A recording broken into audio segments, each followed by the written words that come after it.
The smell of homemade food mixed with the sound of loud laughter and glasses clinking on the big table in the living room. It was Leo's grandmother's birthday, a yearly tradition. Families scattered through the rooms, kids playing hide and seek, adults parading their stories and achievements like invisible medals. In the center of the circle, the oldest cousin was excitedly talking about his trip to Europe, the third one that year. An aunt, beaming with pride, showed videos of her son playing piano on a fancy stage. An uncle joked about who made the most money in the family, and even the grandmother, the hostess, reminded everyone that so-and-so's grandson already got into med school. What a blessing. Leo, sitting by the window with a glass of juice in his hand, tried to smile, but with every round of praise and comparison, he felt smaller. He had brought a drawing he made himself as a present, but now the paper inside the envelope seemed too simple. He looked around and saw old pictures on the wall, all about achievements, diplomas, graduations, trips, and he couldn't help but wonder, what do I have to show? It was as if, even surrounded by people, he was on a brightly lit stage, but with no lines written for him. In the middle of the living room, Leo tried to join his cousin's conversation by commenting on a book he had just read. The middle cousin didn't even hear him.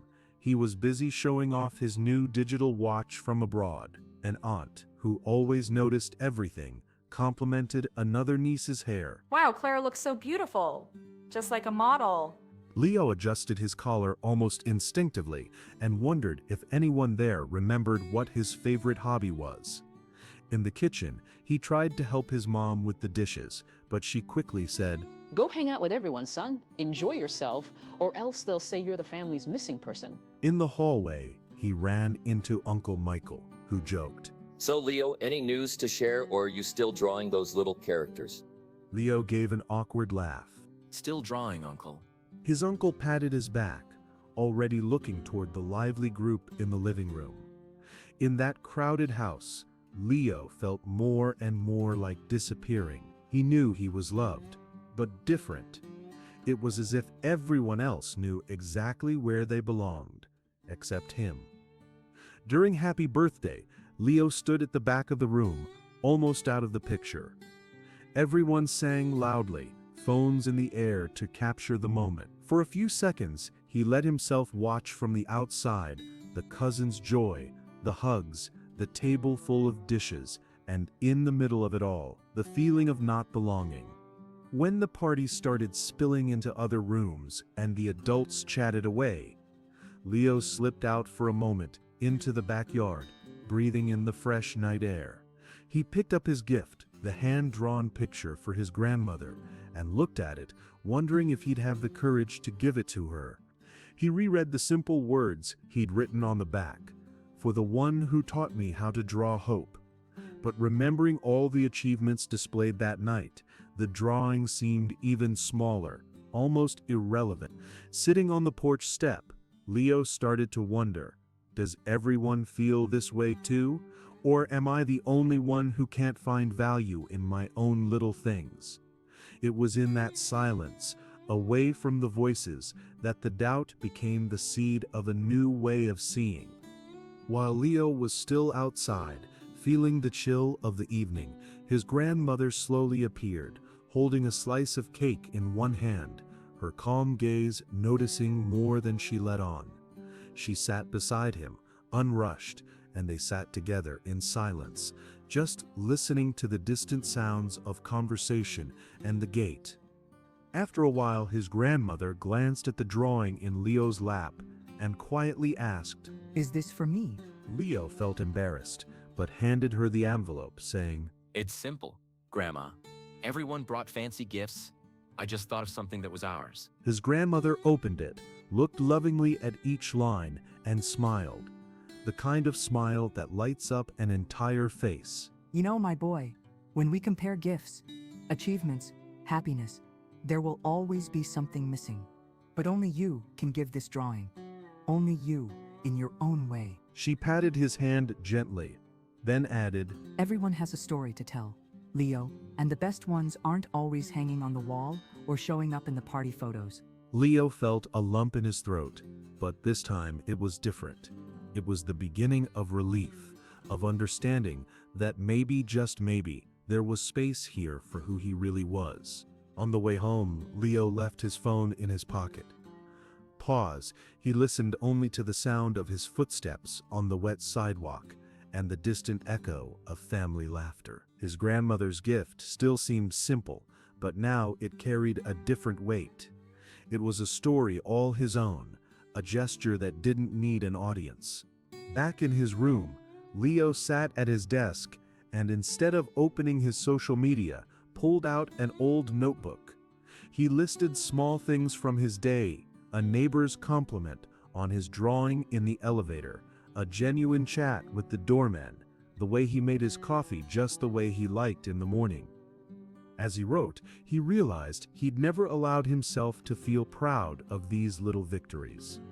His gaze, once fixed on the outside, was now a window turned inward. Before going to sleep, Leo set his phone to silent, looked at his notebook, and allowed himself, for the first time in a long while, to feel a quiet pride in being who he was, even if no one clapped.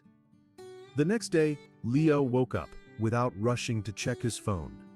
Instead, he put on some calm music and opened the window to feel the morning air. He grabbed the same notebook from the night before and decided to make a new drawing, not thinking about posting, selling, or showing it to anyone. Throughout the day, he kept paying attention to his own gestures. He genuinely complimented the doorman, tried a new recipe for lunch, wrote a kind message to his grandmother, thanking her for the cake and her words. In the late afternoon, he went out for a walk around the neighborhood without headphones, just listening to the city sounds. He noticed how people hurried by, each with their own story, each one struggling to fit into some standard. For the first time, he felt he could walk at his own pace, and maybe that was enough. That day, Leo didn't compare himself to anyone, and only then did he realize how light he felt. A few days later, Leo was invited to Sunday lunch at his aunt's house. This time, he went without hurry and without the burden of needing to prove anything to anyone. Even so, when he arrived, the script was familiar. Someone talked about their daughter's high grades. Another showed pictures of a new car. The adults planned a trip for the end of the year. Leo felt the old urge to shrink, to measure his own worth by everyone else's yardstick. But instead, he took a deep breath, remembered his grandmother's advice, and smiled inwardly. When someone asked, "And you, Leo, any news?" he answered honestly. I finished a drawing I really liked this week. He didn't wait for applause, nor for laughter. He just said it because it was true. This time, the comparison didn't become pain or shame. It was just another question that passed by, and for the first time it didn't steal his peace. At the end of lunch, Leo realized the value of your own story isn't in the volume of the applause, but in the quiet honesty of living what's true to you. That night, Leo went home feeling whole, even without headlines to share. He opened his notebook, looked at that week's drawing, and smiled, not for the applause, but for the authenticity in the lines. He realized that from the very beginning, the only comparison that mattered was with his own yesterday. With a lighter heart, he thought of everything he'd heard, lived, and felt in the past days. He knew the cycle of comparison doesn't disappear overnight, but with each choice, it grew more distant. On the last page of his notebook, he wrote, "The day I stopped following perfect lives, I started living my own." And now, looking at you, he invites, try spending a whole day celebrating your small victories without looking at anyone else's stage. Then come back here and share in the comments what changed. Your story might inspire someone who's still searching for their own worth.